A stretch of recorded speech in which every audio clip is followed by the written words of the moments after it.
তোমাদের নতুন শিক্ষাবর্ষ নিয়ে যে কোনো সমস্যার সমাধান পেতে আমাদের ফেসবুক গ্রুপে জয়েন হতে পারো। ফেসবুকে M education our class 6 to 9 new curriculum লিখলেই তোমরা গ্রুপটি পেয়ে যাবে। আসসালামু আলাইকুম। আশা করি তোমাদের জীবন ও জীবিকা এক্সামটা খুব ভালো হয়েছে। তোমাদের আমি যা যা জীবন ও জীবিকার জন্য দিয়েছিলাম সবগুলোই দেখলাম হুবহু এসেছে। তোমরা এক্সাম অবশ্যই ভালো করেছো আশা করি। আজকে আমি তোমাদের স্বাস্থ্য সুরক্ষা চতুর্থ অধ্যায়ের জন্য যে যে কাজগুলো থাকবে সেগুলো দিব। দেখো, আর কোশ্চেন তোমরা জানো যে হুবহু কোশ্চেন আমি এক্সামের আগের দিন অর্থাৎ 5 তারিখ পাবো। তোমাদের স্বাস্থ্য সুরক্ষা এক্সাম হচ্ছে গিয়া 6 তারিখ। তো এখন দেখো চতুর্থ অধ্যায় থেকে তোমাদের কি কি প্রশ্ন আসতে পারে। তোমাদের আমি প্রথম, দ্বিতীয় এবং তৃতীয় অধ্যায়ের কাজগুলো দিয়েছি। আজকে আমি চতুর্থ অধ্যায় দিব। যারা ভিডিওগুলো দেখো না অবশ্যই প্লে লিস্টে যা দেখে নিবা, আর যারা বইয়ের ছকগুলো করে না তারা আমার প্লে লিস্ট থেকে যে স্বাস্থ্য সুরক্ষার সবগুলো বইয়ের সবগুলো পৃষ্ঠার ছক দেওয়া আছে, তোমরা অবশ্যই দেখে নিবা। দেখো চতুর্থ অধ্যায় থেকে তোমাদের কি কাজ আসতে পারে। প্রথমত কাজ এক হচ্ছে জরিপ। তোমার আশেপাশে বিভিন্ন বয়সী মানুষ রয়েছে, এদের কিশোর থেকে বৃদ্ধ বয়স পর্যন্ত কারা মানসিক চাপ অনুভব করে একটি জরিপের মাধ্যমে প্রকাশ করো। দেখো আমি এখানে বক্সটা দিয়ে দিয়েছি যে কারা মানসিক চাপ বেশি অনুভব, যেমন 10 থেকে 20-এর মানসিক চাপ অনুভব করে 19 জন, মানসিক চাপ অনুভব করে না 10 জন। 21 থেকে 30-এর মানসিক চাপ অনুভব করে 25 জন, মানসিক চাপ অনুভব করে না 2 জন। 31 থেকে 40-এর মধ্যে অনুভব করে 32 জন, করে না 4 জন। আর বয়স 41 থেকে 50-এর মধ্যে মানুষের অনুভব করে 16 জন, আর করে না 7 জন।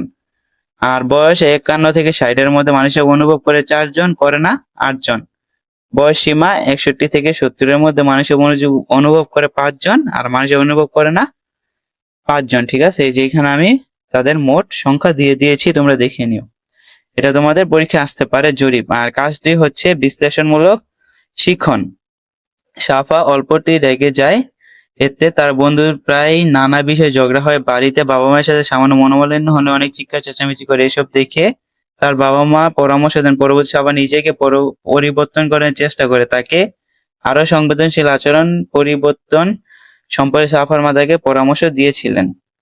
কি কি পরামর্শ দিয়েছিলেন দেখো, এখানে সমাধান করে দিয়েছি। সাফার আচরণের ফলে তার আশেপাশে মানুষের সঙ্গে ভুল বোঝাবুঝির সৃষ্টি হয়, তাই তার মা তাকে সংবেদনশীল আচরণের পরামর্শ দেন, যেমন বন্ধুদের সাথে ছোটখাটো বিষয়ে ঝগড়া না করে কিছু বিষয় মানিয়ে নেওয়া, বাবা মায়ের কোনো কথায় আঘাত লাগলে তার সাথে বিষয়টি শেয়ার করা এবং নিজের মনোভাব বুঝিয়ে বলা।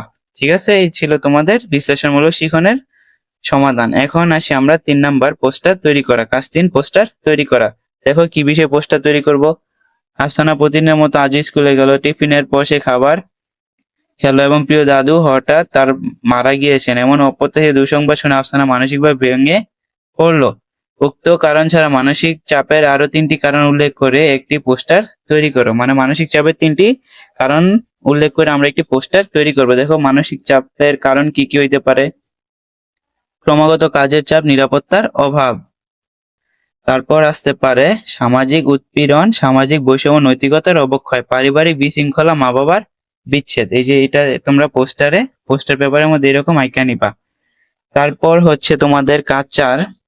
কাচার কি হতে পারে। রেনু বড় বোনের এবার মেডিকেল ভর্তি পরীক্ষা উত্তীর্ণ হয়েছে। রেনু বলে তার বড় বোন গতবার মেডিকেল পরীক্ষায় উত্তীর্ণ হতে পারেনি, তখন তিনি মানসিকভাবে ভেঙে পড়েছিলেন। পরে পরিবার সবাই মিলে তাকে সাহায্য জুগিয়েছে। এরপর তিনি আত্মবিশ্বাস নিয়ে আবার পড়াশোনা শুরু করেন, যার ফলে উত্তীর্ণ হতে সমর্থিত হন।